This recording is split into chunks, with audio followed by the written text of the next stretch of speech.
Hey there, family. This is your brother Dana, and I'm coming to you from that place in One Love. A couple of months ago, I put a video out called The Cost of Being a Black Man. In that video, I shared with you the story of a dear friend of mine, a brother of ours, who is fighting for his innocence, which is hard to do as a black man in this, what we call, judicial system. And I'm going to give you an update on that. But I'm also going to go a little bit deeper.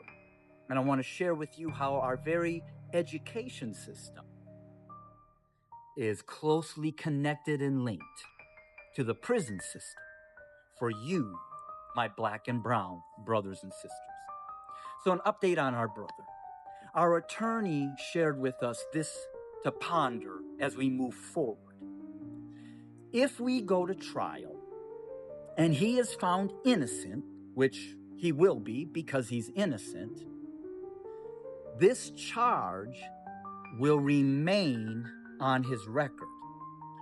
But if he pleads guilty, and since he is his first time offense, he will be granted out of the kindness of the judicial system's heart what you call a first time offenders.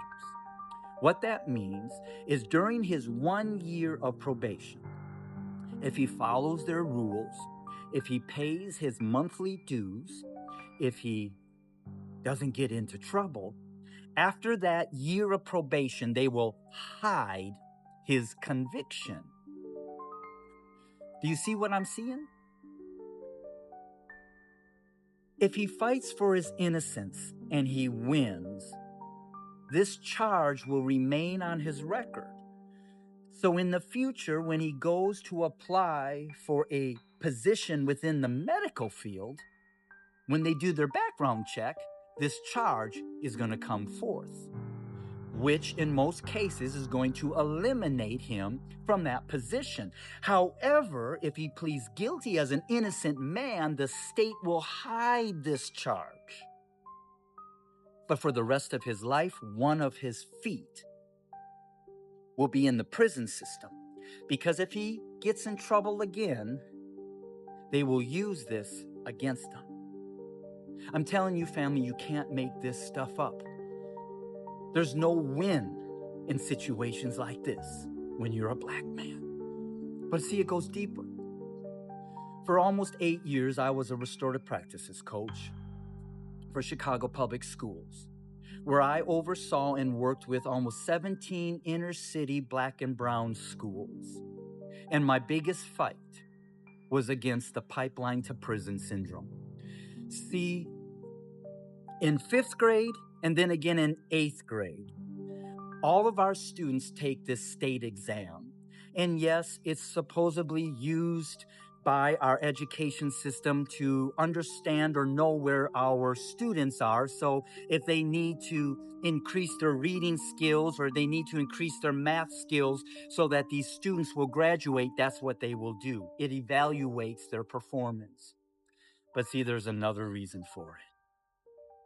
Because when they take this test in 8th grade, it also lets the state know how many of our black and brown students will not make it through high school.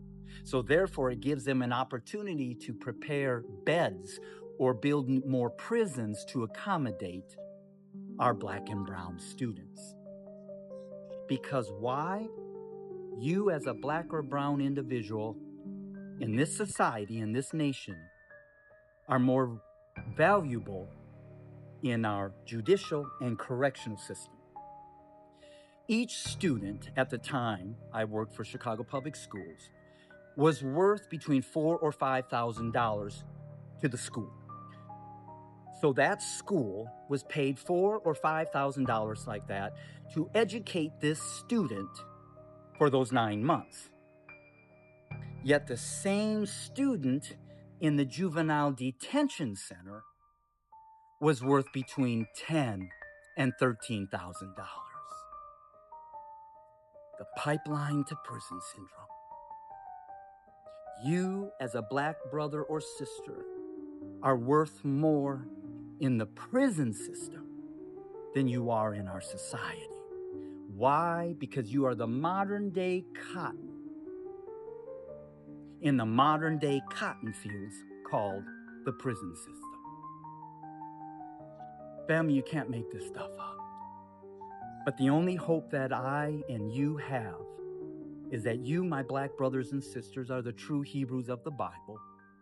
And this 400 years of enslavement and oppression underneath the white man, underneath the Gentiles, is coming to an end. And the Most High Yah God is going to return to redeem you and to set you free and bring his justice upon the heads of you, my white family. This is your brother David, and I'm coming to you from that place in one love.